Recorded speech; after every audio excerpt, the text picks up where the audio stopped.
지금 당장!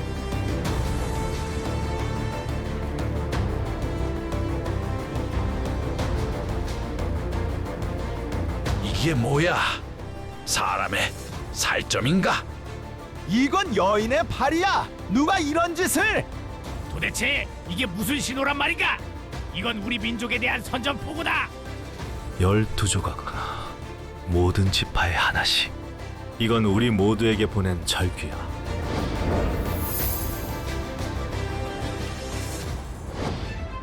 안녕하세요. 시채널 방송 조피디입니다. 오늘 여러분과 함께 살펴볼 이야기는 사사기 전체를 통틀어 가장 충격적이고도 비극적인 장면으로 남은 한 여인의 죽음에서 시작된 참혹한 내전의 이야기입니다. 신앙이 무너지고 율법은 잊혀졌으며 사람들은 제 마음에 옳은 대로 행하던 그 시대, 이스라엘은 외부의 침략자가 없어도 스스로를 무너뜨릴 준비가 되어 있었습니다.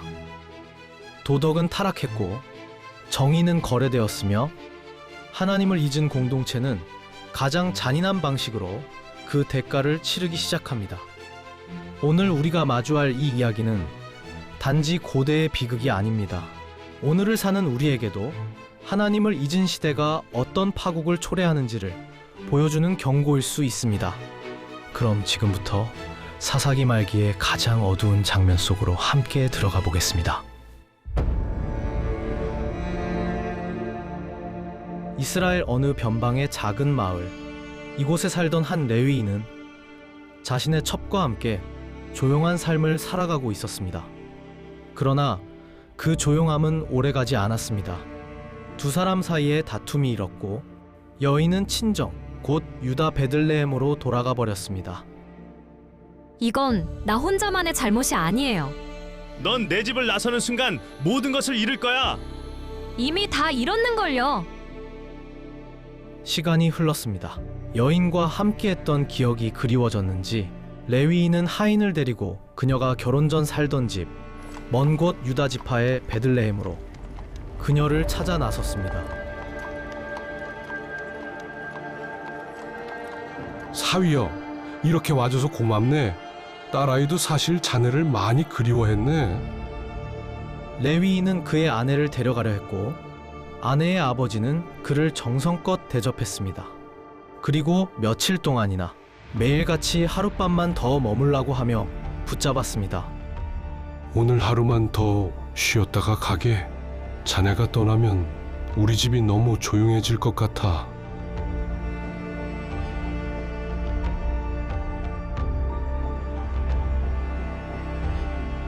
더는 지체할 수 없다. 오늘은 꼭 길을 나서야겠다.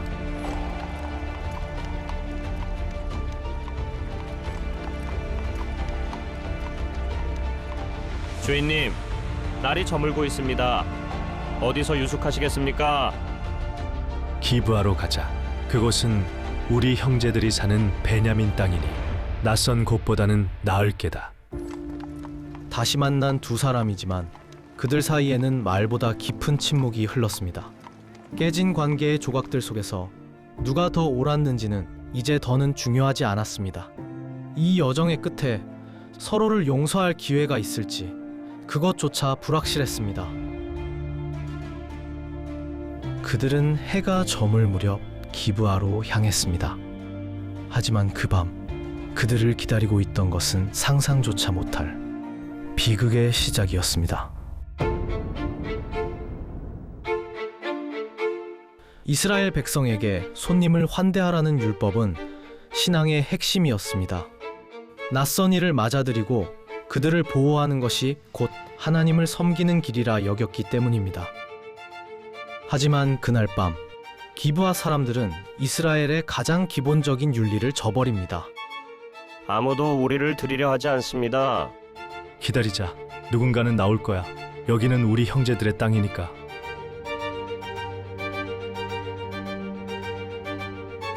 이 밤중에 낯선 사람이라니. 무슨 일이요?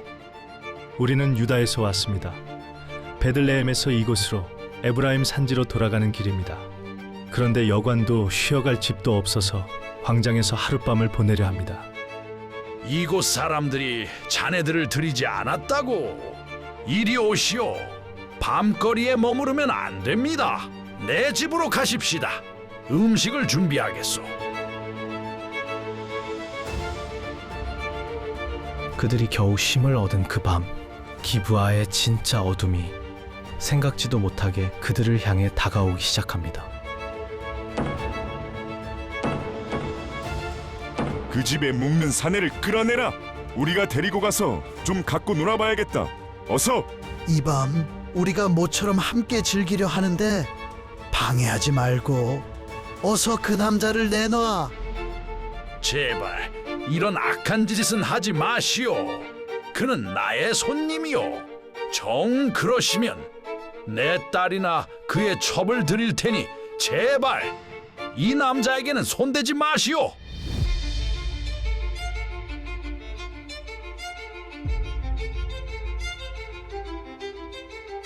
아니 이게 무슨 짓이에요? 나를 이렇게 버린다고? 미친 거예요? 천한 계집 주제에 말이 많아. 입 다물고 어서 나와.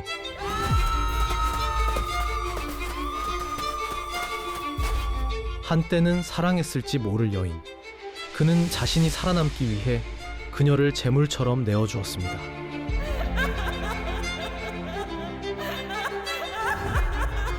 기브아의 밤은 깊어졌고 한 여인이 밤이 새도록 울부짖는 소리는 침묵한 이스라엘의 심장을 찔렀습니다. 왜 노인은 자신의 딸을 내어주려 했을까? 왜 레위인은 사랑했던 여인을 문 밖으로 내던졌을까? 그들은 율법을 알았고 공동체 안에서 존중받는 어른들이었습니다. 하지만 그 밤 환대의 의무는 왜곡되었고 보호자의 책임은 두려움 앞에 모조리 무너졌습니다. 자신의 집을 지키려는 노인의 타협, 자신의 생명을 지키기 위한 레위인의 침묵 속 선택은 그 시대가 얼마나 타락했는지를 말해주고 있었습니다. 여인의 외침은 사실상 하나님의 백성이라 불리던 이들의 양심이 완전히 마비되었다는 외침이기도 했습니다.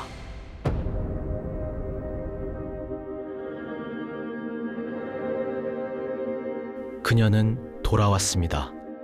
밤새 유린당한 몸을 이끌고 비틀거리며 문 앞으로 그 집의 문지방까지 왔습니다. 문을 두드릴 힘도 부르짖을 목소리도 남지 않았습니다.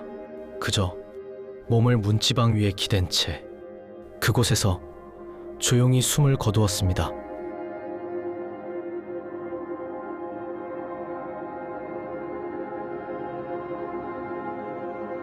일어나라. 갈 길이 아직 멀어. 우리는 이제 가야 해. 그는 그녀를 안았고 말 위에 실었습니다. 그리고 아무 말 없이 아무 감정도 없이 그 길을 떠났습니다.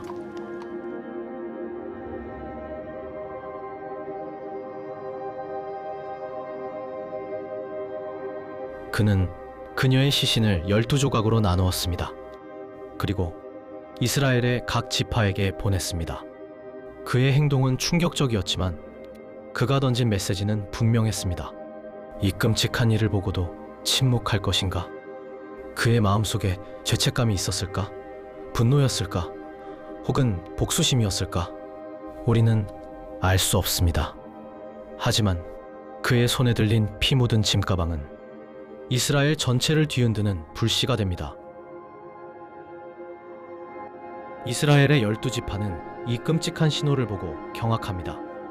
한 여인의 죽음이, 한밤의 침묵이 곧 민족을 향한 전쟁의 나팔이 되었습니다. 이스라엘 12지파가 모였습니다. 한밤의 외침에 모두가 응답한 것이었습니다. 이건 단순한 범죄가 아니다. 기브아는 우리 전체를 모욕한 것이다. 한 여인의 죽음을 통해 우리 모두를 향한 경고를 보낸 것이나 다름없다. 베냐민이 형제라면 그들을 설득해 기브아의 범죄자들을 넘기게 하자. 우린 정의를 요구해야 한다.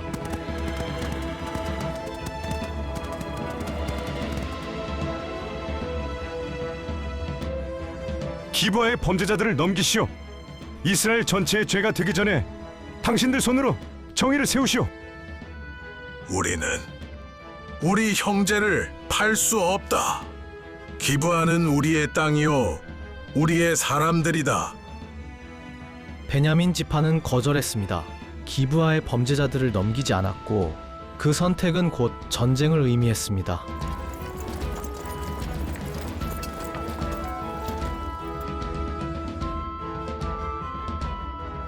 이스라엘은 하나님의 뜻을 구합니다.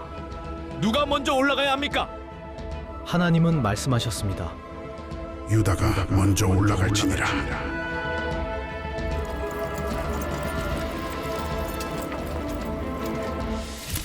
성경을 읽을 때 가끔 스토리 자체가 곤혹스러운 경우가 있을 수 있잖아요. 그 대목에 빠지지 않는 대목이 바로 그 대목입니다. 일단 레위인으로서 그 나이에 이르렀다는 얘기는 사실은 제사장 나라에서 핵심 공직자의 인식이 충분히 갖춰질 나이인데 그런 행보 자체가 거기에 못 미쳤다라는 거 하나 하고, 그리고 이제 사사시대에 보면 사실 이웃이 이웃을 서로 지켜야 자기를 지킬 수 있는 거잖아요. 그런 예를 든다면 사사시대에 살았던 보아스라는 사람은 롯이라는 이방 여인이 오자 최선을 다해서 보호했습니다. 예를 들면 다른 밭으로 나가지 마라. 이거 굉장히 중요한 문제거든요. 그리고 이제 자기 밭에서 일하는 일꾼들에게 건드리지 마라. 보호한 겁니다. 결국 사실은 하나님의 사람들은 서로를 보호하며 결국은 하나님께 영광을 돌리는 게 제사장 나라의 거룩한 시민의 본질이지 않습니까? 그런데 하물며 레위인의 사명을 띠고 사는 바로 이 레위인은 그런 면에서 사실 자신이 나가서 그런 어떤 외부 상황, 그러니까 이미 밖에서 자기를 건드리겠다는 그 사람들이 어떤 행동을 할지 이미 다 짐작했지 않습니까? 그 위기를 기도하면서 자기가 맞닥뜨려야 되는데 그 위기를 피하며 결국 그 여인을 보호하지 못했다. 이유 여하를 막론하고 이런 부분은 참으로 제사장 나라의 거룩한 시민으로서의 삶에 못 미치는 것은 물론이요, 그 거룩한 시민들을 학습시켜내는 레위인으로서의 사명은 터무니없이 못 미치는 아쉬운 이야기. 그러므로 말미암아 사명자가 사명을 놓치고 그리고 그 교육을 받지 못한 세대에 어떤 불상사가 일어날 수 있는지 여타 이야기들을 아주 자세하게 서술해 놓은 거고, 이게 우리 인간들이 하나님을 떠났을 때의 모습들이다. 아쉬운 모습들을 우리는 읽게 되는 거죠. 네. 이제 이스라엘은 서로에게 칼을 겨누게 됩니다. 하나님의 율법을 따라야 할 그들이 하나님의 백성에게 하나님의 이름으로 칼을 드는 이 아이러니한 전장.